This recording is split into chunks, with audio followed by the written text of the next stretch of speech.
এখানে আমি আজকের কাবলি ছোলা বানাচ্ছি। কাবলি ছোলাটা নিরামিষ বানাবো একদম, তাই জন্য ছোলাটাকে সকালেই ভিজিয়ে দিয়েছিলাম। এখন এটা ভালো করে ধুয়ে আর সেদ্ধ বসাচ্ছি।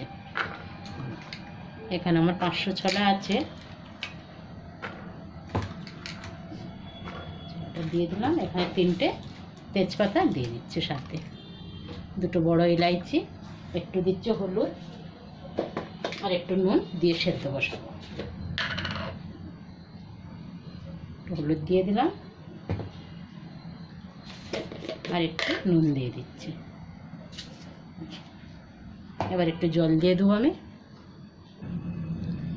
জল দিয়ে দিচ্ছি। এবার আমি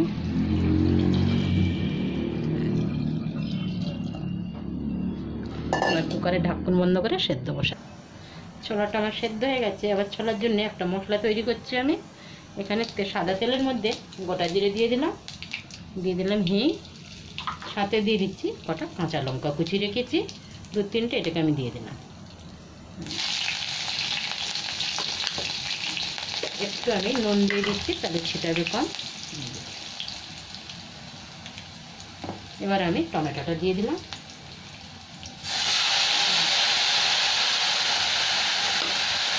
এখানে 2টো টমেটো পিউরি করে রেখেছি, এটা দিয়ে দিলাম।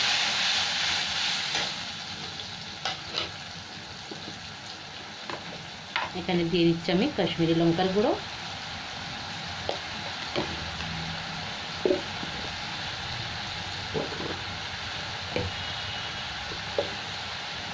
দিয়ে দিচ্ছি একটু হলুদ, জিরে ধনে পাউডারটা। চানা মশলাটা একটু পরে দেবো আমি। 1-2 মিনিট এই মশলাগুলো ভেজে নিই। জিরে পাউডার, এটা দিচ্ছি আমি ধনে পাউডার 1.5 চামচ দিয়ে দিলাম। এবারে মশলাটাকে খুব ভালো করে ভেজে নেব।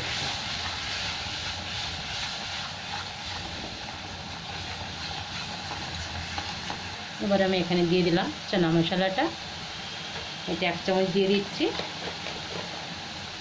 ভালো করে কষিয়ে নেব, তারপর আমি ছোলাটা দিয়ে দেবো। সেদ্ধ ভালো হয়ে গেছে ছোলাটা আমার।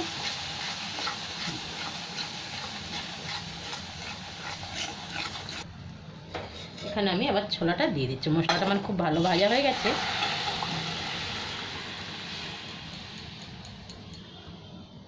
গোটা মশলাগুলো সব তুলে নিলাম।